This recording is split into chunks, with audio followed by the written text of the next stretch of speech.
Sanam ko Jisu marang arho tihiñ Jisu Masiya kata bun galmara ar kuliya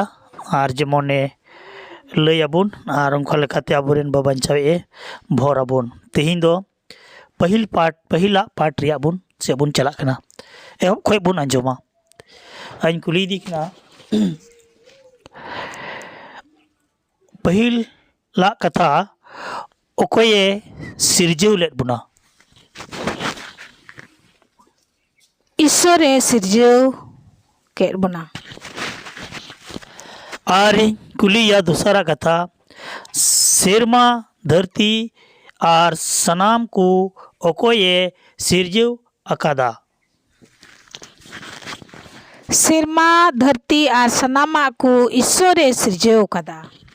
अडी मौज Aima सरहाव are हों कुली दिखना तीसरा ईश्वर दो सनामा को चेत लिखाते ये सिरजेव अकादा ईश्वर दो सनामा को बनो खने सिरजेव कदा अडी आयमा सरहाव आरो पूना आइन कुली दिखना चेत लिखा ईश्वर दो सनाम को सनामा गिए सिरजेव दाड़ी आ ईश्वर दो सनामा गिए सिरजेव दाड़ी आ अडी मौज आरो मोड़े आइन कुली किना ईश्वर दो ओकारे मिनाया ईश्वर दो सनाम जायगा गी मिनाया 6 नंबर आइन कुली दिखना चेत ईश्वर दो एतो हो ताहे कान तया ईश्वर दो एतोहो बांग ताहे कान तया ईश्वर दो एसो बांग ताहे कान तया मेनखान उनी दो जाजुक खोन गिए ताहे कना अडी मौज ईश्वर दो बांग जाजुक खोन गिए ताहे कना आर मिनाया आर जाजुक हबी गिए ताहेना अडी आयमा सराव चेत ईश्वर सनामा गिए बडाया आरे नेल ᱧᱟᱢ मेदा ईश्वर दो सनामा गिए बडाया अरे ñᱮᱞ ᱧᱟᱢ मेदा अडी मौज चेत ईश्वर दो हड़मो मेना तया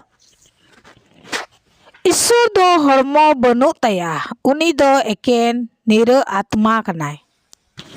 अडी मौज ईश्वर दो हड़मो बनु तया उनी दोय निर आत्मा कना दुलड़िया को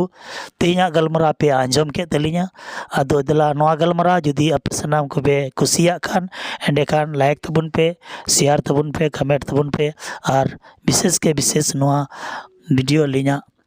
शेयर तलिन पे मा जतो को जिसु मरान दिलाबुन को जोंगा जिसु बाबा